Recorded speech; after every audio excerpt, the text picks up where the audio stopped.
안녕하세요. 오늘은 중국 국영 해커에 일본 1위 보안업체 뚫렸다 라는 기사를 소개하도록 하겠습니다. 중국의 사이버 공격이 심각해지고 있습니다. 수법이 나날이 진화하며 공격 대상도 확대되는 가운데 급기야 보안 1위 기업인 일본의 미쯔비시 전기까지 피해를 입었습니다. 정부 회사 락의 홍보 담당자 이야기입니다. 24시간 사이버 공격의 징후를 감지하는데 하루 25억 건의 경보가 울린다고 합니다. 경제산업성의 발표에서는 일본의 보안 엔지니어는 약 19만 명이 부족하다고 합니다. 1월 20일 미쯔비시는 외부로부터의 사이버 공격에 의한 종업원과 채용 지원자, 그룹 기업의 퇴직자 등 약 8,000명의 개인정보가 유출됐을 가능성이 있다고 발표했습니다. 공격원은 특정되지 않았지만 중국계의 틱이라 불리는 조직 등 복수의 중국인 해커 그룹에 의한 범행이라고 추정하고 있습니다. 유출했을 가능성이 있는 데이터는 최대 약 200MB에 이르는 거래처인 내각부와 방위성, 원자력규제위원회, 전력회사 등과 메일의 내용과 첨부된 견적서 등도 포함되었다고 합니다. 미쯔비시 전기는 보안에 관해서는 일본 최강의 존재입니다. 원자력 발전소나 항공기의 관제 시스템 등 국가의 사회 인프라에 관한 사업에 종사하며 타사의 보안 대책도 위탁받아 운영하고 있습니다.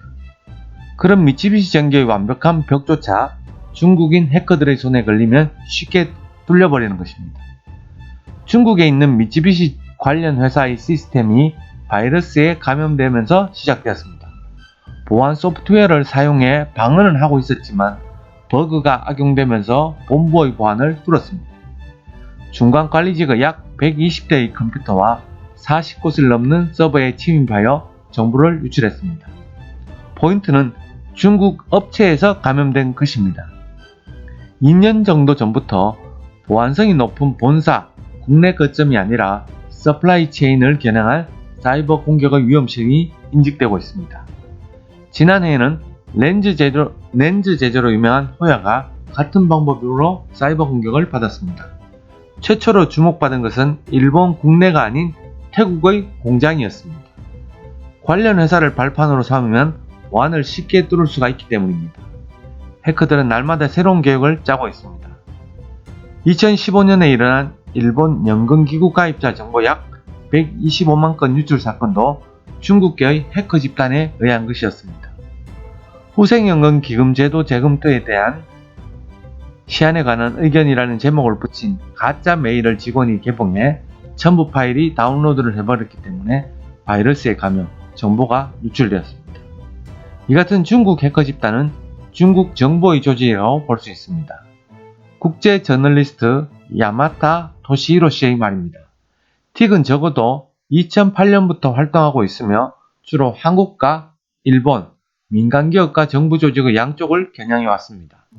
특히 방공, 중공업, 항공우주, 기술은행, 의료, 에너지 등의 산업 분야에 중점을 두고 있다고 합니다.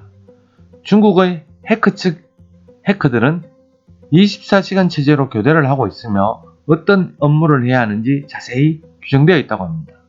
마치 일반 기업에 다니는 것과 같다고 합니다. 많은 예산이 할당되어 있으며 정해진 근무 시간에서 일하고 있으며 아침 9시 출근, 5시 퇴근이라는 형태로 휴가도 충분히 주어지고 있는 것 같다고 합니다. 중국은 2000년에 인터넷 포스로 불리는 사이버 공격 부대를 창설하면서 사이버 공격에 힘을 불어넣기 시작했습니다. 그 뒤 인민해방군 총참모부 제3부위가 중심이 되어 다른 나라의 정부와 군의 기밀정보, 외국 기업의 지적재산 등을 노리는 해킹을 하게 됐다고 합니다. 하지만 이제 해킹 집단이 노리는 것은 정부기관이나 대기업에 그치지 않습니다. 우리 개인의 은행 계좌와 비밀번호, 신용카드 정보도 이들의 타깃이 되고 있습니다. 2018년에는 미국 보안기업의 파이어아이가 메일 주소, 이름이나 주소, 전화번호 등 약 2억 개의 일본인의 개인정보가 매매된 중국의 사이트를 발견했습니다. 일본 국내의 인터넷 통신 판매나 금융관계 등 다양한 웹사이트의 유출원이 되었다고 여겨집니다. 당신이 항상 이용하는 사이트도 계속적으로 정보가 빠져나가고 있을지도 모릅니다. 미쓰비시 전기나 정부기관의 보안 시스템에 비하면 우리가 쓰는 개인 PC는 중국계 해커 집단의 발가벗겨진 상황이나 똑같습니다. 일본 경찰청에 따르면 2019년 상반기에 IP 주소 1개당 하루에 평균 3,530회 이상의 부정 액세스가 금지된 것으로 알려졌습니다. 지금 이러한 동안에도 당신의 컴퓨터는 일본의 2.5번 이외 공격당하고 있습니다. 이러한 사이버 공격에는 메일로 바이러스를 보내려고 하는 것이나 네트워크에 레이더파를 계속 보내 보안에 허점이 있는 PC를 찾으려 하는 것도 포함됩니다. 또 일본의 민간 보안 업체 조사에서는 2019년 신용카드 정보 유출이 과거 최대인 약 34만 건을 기록했으며 총 피해액은 약 10조 원 이상으로 추정된다고 했습니다. 신용카드 정보 유출은 해커의 메일에 속아 벌어지는 일이 많습니다. 어떻게 하면 해커로부터의 메일이라고 간파할 수 있을까요? 우리는 정보를 빼내려는 메일 제목에는 휴대전화, 회사나 은행, 온라인 쇼핑몰 이름이 적혀 있어 제목만으로 해커가 보낸 메일이라고 구분하기는 어렵습니다. 인터넷의 암시장에서는 800만에서 1800만행의 예금 잔고가 있는 계좌 정보는 한 사람당 약 33,000회, 신용카드 정보는 수백, 수천행에 거래되고 있다고 합니다. 하지만 최근 해커들 사이에서 신용카드를 능가하는 먹잇감이 나타났습니다. 그것은 의료기록입니다. 의료기록 하나로 신용카드 10장분의 가치가 있다고 말해주고 있습니다.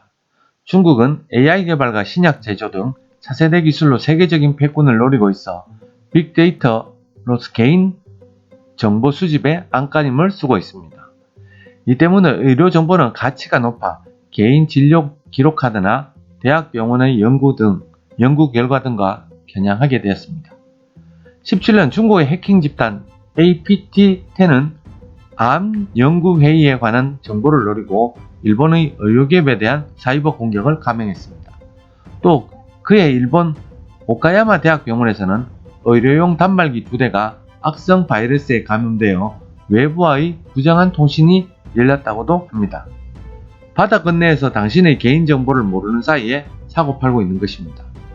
금전적인 피해를 당하지 않은 것은 수집된 개인정보가 너무 방대해 아직 당신 차례가 오지 않은 것을 뿐이라고 생각하는 것이 좋습니다. 앞으로 올림픽 개최 기일이 다가올수록 해킹 피해는 점점 늘어날 것입니다. 초대 자위대 사이버 방위대장 사토 마사토시 씨가 이야기합니다.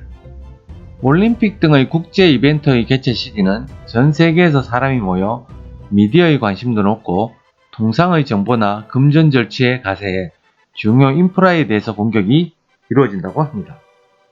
전력회사를 해킹해 대규모 정전을 일으키거나 철도회사나 공항을 겨냥해 교통망을 교란할 가능성도 있습니다.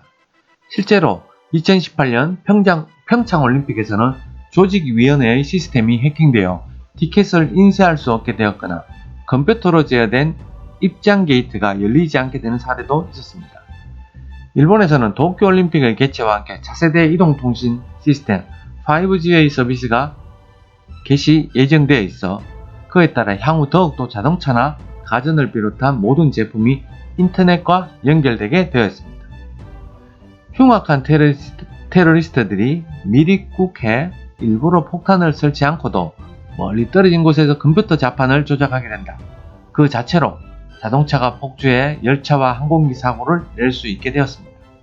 우리는 개인정보와 동시에 생명까지 해킹당하게 되었습니다. 삶의 구석구석까지 네트워크에 연결된 세계에서의 범죄의 주역은 해커들입니다. 중국에서는 스파이 활동을 도움을 주기 위해 각국의 빅데이터를 만들어 드리고 있다고 합니다. 인터넷에 연결된 자동차와 TV, 냉장고가 해킹당하면 더 상세한 일본인의 개인정보가 빠져나가 온갖 정보가 발가벗겨질 것입니다. 일본의 부처, 기업이 가진 첨단 기술 및 시스템의 정보 원전을 비롯한 전력이나 가스, 교통 등의 라이프라인, 심지어 1억 3천만 명의 금융, 의료, 가족관계 등 모든 개인정보, 이 모든 것이 도둑맞고 악용된다면 당신의 재산과 안전은 물론 나라를 빼앗기는 것이냐 마찬가지일 것입니다. 오늘도 당신의 PC에 악의적인 메일이 와 있을지도 모릅니다. 오늘 준비한 내용은 여기까지입니다. 감사합니다.